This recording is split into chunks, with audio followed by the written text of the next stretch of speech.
لقمہ حلال کا ہو. وہ جنید بغدادی رحمۃ اللہ علیہ گئے تھے نا حضرت بہلول رحمۃ اللہ علیہ کے پاس سیکھنے کے لیے. فرمایا کون؟ او بہلول کھیڑتا پیس ہاں جی مجذوب تھا بڑا تھا نا. کہا جی جنید آیا ہوں، جنید بغدادی. آپ سے کچھ میں کون سا جنید؟ وہ جو لوگوں کی اصلاح کرتا پھرتا ہے، لوگوں کو جو مرشد بنا ہوا ہے. اچھا کھانے کے آداب آتے ہیں؟ کہ جی آتے ہیں. سناؤ. کہ جی بسم اللہ پڑھ کے کھانا ہے. بڑا مرشد بنا پھرتا ہے. اسے کھانے کے اپنے آپ کو کھانے کے آداب نہیں پتا، اس نے لوگوں کی اصلاح کیا کرنی ہے. اٹھ گئے اور آگے نکل گئے. جنید اٹھا اور پیچھے چل. میرے جا کو مولوی ہونا کڑا ہے بھوک مارنی میں اتنا میرے کو علم ہے تے میں نہ تینوں کھانے دی آداب نہیں آتے. ہم تو ہمارے اندر تو تکبر کیا ہے، کوٹ کوٹ کر بڑا ہوا ہے نا. دو چار جملے آگے، دو چار پیسے آگے، دو چار کوئی صلاحیت آ گئی تو ہم سمجھتے کہ ہمارا جیسا بندہ ہی کوئی نہیں ہے. نہیں بھائی، نہاد شاخ پر میوہ ببد. جو شاخ میوے سے پر ہوتی ہے نا وہ صفدر صاحب جڑی ٹانی بوٹے دی پھل زیادہ ہوتا ہے اور رس زیادہ ودتا جاتا ہے اور جھکتی جاندی ہے حد تک زمین نال لگ جاندی ہے. اور جڑی شاخ خالی ہوندی وہ اکڑی ہوندی سفیدی دی طرح. ساڑھے اندر کچھ بھی نہیں ہے تاں واسطے ساڑھے اندر آکڑا ہے نا. ہمارے اندر جو تکبر بھرا ہوا ہے نا، میں تو کیا ہے گند کی بوری، میں کیا ہوں. میں آپ کو نہیں کہہ رہا، ناراض نہیں ہونا، میں اپنے آپ کو مخاطب کر رہا ہوں. گند کی بوری 24 گھنٹے پیٹ میں کیا اٹھا کر پھر رہا ہوں. 24 گھنٹے جسم کے اس چمڑے کے نیچے کیا ہے، ذرا سی ایسے خراش آ جائے تو نیچے سے کیا نکلتا ہے؟ خون. خون کیا ہے؟ ناپاک. جسم پر لگ جائے وہ جسم کا حصہ ناپاک، کپڑے کے پر لگ گیا، کپڑا کیا ہو گیا؟ ناپاک. اور اگر تم میں اگر اپنی اصل کی طرف دیکھوں تو میں کیا ہوں؟ کس سے پیدا کیا گیا ہوں؟ ایک گندے قطرے سے پیدا کیا گیا ہوں. حقیقت میری یہ ہے، حقیقت یہ ہے. اور میں بنا فن خان بنا پھرتا ہوں، بڑا مرشد بنا پھرتا ہے. کھانے کے آداب کا نہیں پتا، پیچھے سے اٹھ کے کچھ سیکھنے کے لیے آئے ہو. کون؟ میں وہ بندہ جس کو کھانے کے آداب کا نہیں پتا. کون؟ جس کو کھانے کے آداب کا نہیں پتا. فرمایا کھانے کا سب سے پہلا ادب یہ ہے کہ دیکھو کہ لقمہ اپنے منہ میں کیا ڈال رہے ہو. رانا صاحب کیا فرمایا؟ کیا فرمایا؟ ذرا بولے. لقمہ کیا منہ میں ڈال رہا ہوں؟ لقمہ حلال کیا ہے یا حرام کیا ہے؟ حرام کا ہوگا تو بسم اللہ پڑھنے سے کیا حلال ہو جائے گا؟ رشوت کا مال بسم اللہ پڑھنے سے حلال ہو جائے گا؟ سود کا مال بسم اللہ پڑھنے سے حلال ہو جائے گا؟ چوری کا مال بسم اللہ پڑھنے سے حلال ہو جائے گا؟ بہن کی جائیداد پر قبضہ کر کے وہ ہڑپ کرے اور بسم اللہ پڑھ کر آپ لاکھ مرتبہ بسم اللہ پڑھ لیں، خدا کی قسم حرام ہے. یتیم کا مال بسم اللہ پڑھ کر کھانے سے حلال ہو جائے گا؟ ہاں، مسکینوں کا مال بسم اللہ پڑھ کر کھانے سے حلال ہو جائے گا؟ کھانے کا سب سے پہلا ادب کیا ہے جی؟ پہلا ادب کیا ہے؟ لقمہ کیا ہے، کہ حلال کیا ہے یا حرام کا ہے. طیب طعامک تستجب دعوتک. کھانا پاک کر لو، ساری دعائیں قبول ہو جائیں گی. یا ایھا الرسل کلوا من الطیبات واعملوا صالحا. اے رسولو پاکیزہ کھاؤ، پاکیزہ ستھرا، اور نیک عمل کرو. پاکیزہ کھاؤ گے تو ایٹومیٹیکلی فطرتن قدرتن اللہ کی رحمت سے تمہارے اندر نیکی کا جذبہ پیدا ہوگا. حرام کھاؤ گے ظلمت پیدا ہوگی، بدن کے اندر اندھیری پیدا ہوگی، اور وہ تمہیں نیک اعمال سے کیا کرے گا؟ دور کرتا جائے گا، دور کرتا جائے گا. سمجھ آئی؟ تو بھائیو حلال بڑی شے ہے، اصل چیز یہ حلال ہے. تو اللہ کریم نے نسخہ کیمیا بتلا دیا. امام ابو حنیفہ رحمۃ اللہ علیہ سے کسی نے پوچھا جی حج کے لیے جا رہا ہوں تو ایسی دعا بتلاؤ جو وہاں کروں تو دعا قبول ہو جائے. ہاں کوئی ایسی دعا؟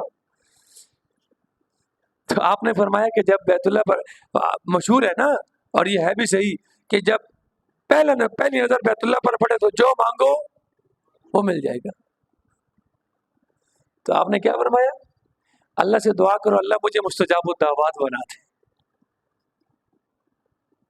سمجھ نہیں آئی کیا فرمایا؟ امام صاحب کیا فرماتے؟ بیت اللہ کو دیکھ کر یہ نہ کہو کہ اللہ میری فلانی بیماری دور کر دے، فلانا شے دور کر دے، میرا فلانا مال دے دے. کیا دعا کرو؟ او بھائی ایک یہ قبول ہو گئے تو سارے قبول، مستجاب الدعوات بن گئے تو اب اس کے بعد مانگتے جاؤ. ہاں اللہ اکبر.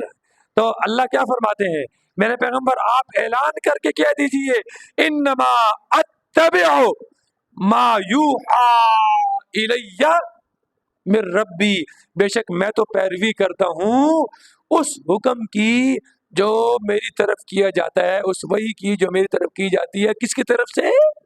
میرے رب کی طرف سے کی جاتی ہے، میں اپنی طرف سے قرآن نہیں بناتا.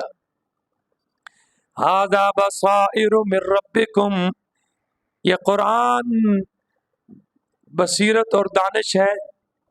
قرآن کیا ہے؟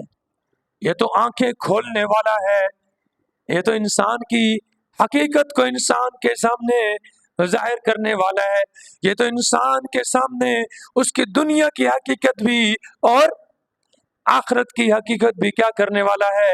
روشن کرنے والا ہے، ظاہر کرنے والا ہے. اور جو بھی قرآن کے ساتھ جڑتا جائے گا، قرآن خود اللہ کا کلام کیا ہے؟ سب سے بلند و بالا ہے، اور جو اس کے ساتھ جڑ گیا اسی بھی کیا کرتا جائے گا؟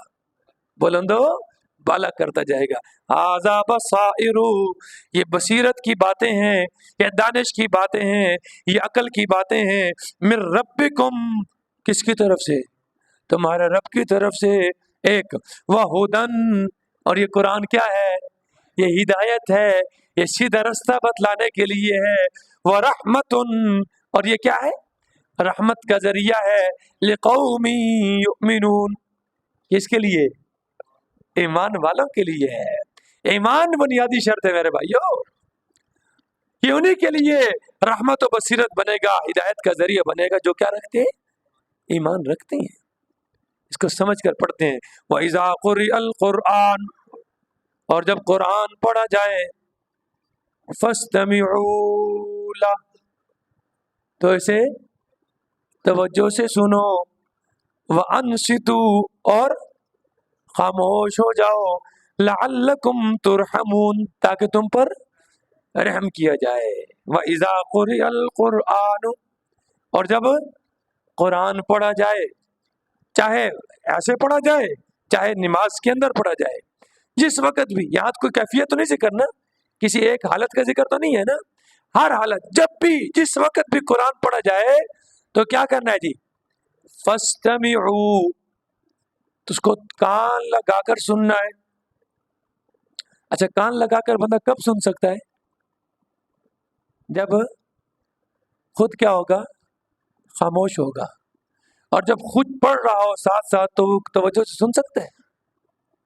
یہیں سے امام ابو حنیفہ اور احناف نے یہ دلیل لی ہے کہ نماز میں امام کے پیچھے مقتدی کیا رہتا ہے؟ رہے گا خاموش، کچھ بھی نہیں پڑھنا.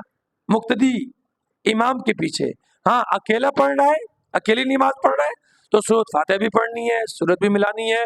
یا امام ہے تو امام نے سورۃ فاتحہ بھی پڑھنی ہے اور سورت بھی پڑھنی ہے. سمجھے؟ من کان لہ امام فقراءۃ الامام لہ قراءۃ، جس کا امام ہے تو امام کی قراءت مقتدی کی قراءت ہے. اور وہ جو حدیث ہے کہ من لم یقرأ بفاتحۃ الکتاب لا صلاۃ لہ، جو نماز میں سورۃ فاتحہ نہیں پڑھتا اس کی نماز نہیں ہے. یہ ساری احادیث اور قرآن کو رکھ کر ان سب سے استنباط کرتے ہوئے وہ جو حدیث ہے نا وہ امام اور مقتدی تنہا کے لیے ہے، امام کے لیے اور منفرد کے لیے ہے. امام کے لیے اور منفرد کو سمجھتے ہیں، اکیلا جب نماز پڑھ رہا ہو، یا امام ہے اگر امام سورۃ فاتحہ نہیں پڑھے گا تو کسی کی نماز نہیں ہے، کیونکہ سورۃ فاتحہ پڑھنا واجب ہے. سورۃ فاتحہ پڑھنا کیا ہے بھائی؟ مطلق قرات فرض ہے. مطلقاً قرآن میں سے کہیں سے بھی 3 آیات کے برابر پڑھنا کیا ہے بھائی؟ فرض ہے. اور اس کے ساتھ چونکہ حدیث آ گئی ہے تو حدیث کے ذریعے قرآن پر زیادتی نہیں کی جا سکتی. خبر روایت کے ذریعے قرآن پر زیادتی. قرآن میں تو حکم ہے فَقْرَؤُوا مَا تَيَسَّرَ مِنَ الْقُرْآنِ. کیا ہے جی؟ یہ سورۃ مزمل کے اندر آیت ہے. کیا آیت ہے؟ فَقْرَؤُوا مَا تَيَسَّرَ مِنَ الْقُرْآنِ. قرآن میں سے جو تمہیں آسان لگے وہ پڑھو. یہ فرض ہے. جتنا 3 آیتیں کم سے کم فرض ہے. اب سورۃ فاتحہ پڑھنا کیا ہے؟ واجب ہے. کس کے لیے؟ امام کے لیے اور اکیلے کے لیے. کیوں؟ اس لیے کہ اللہ کے نبی نے فرمایا من کان لہ امام، جس کا امام ہے فقراءۃ الامام، امام کی قراءت قراءۃ لہ، کس کی قراءت ہو جائے گی؟ مقتدی کی قراءت ہو جائے گی. ٹھیک ہے بھائی. وَإِذَا قُرِئَ الْقُرْآنُ، اور جب قرآن پڑھا جائے فَاسْتَمِعُوا لَهُ، تو توجہ سے سنو. وَأَنصِتُوا، اور کیا رہو؟ خود قرآن فرما رہے انصتوا، خاموش رہو. لَعَلَّكُمْ تُرْحَمُونَ، تاکہ تم پر رحم کیا جائے.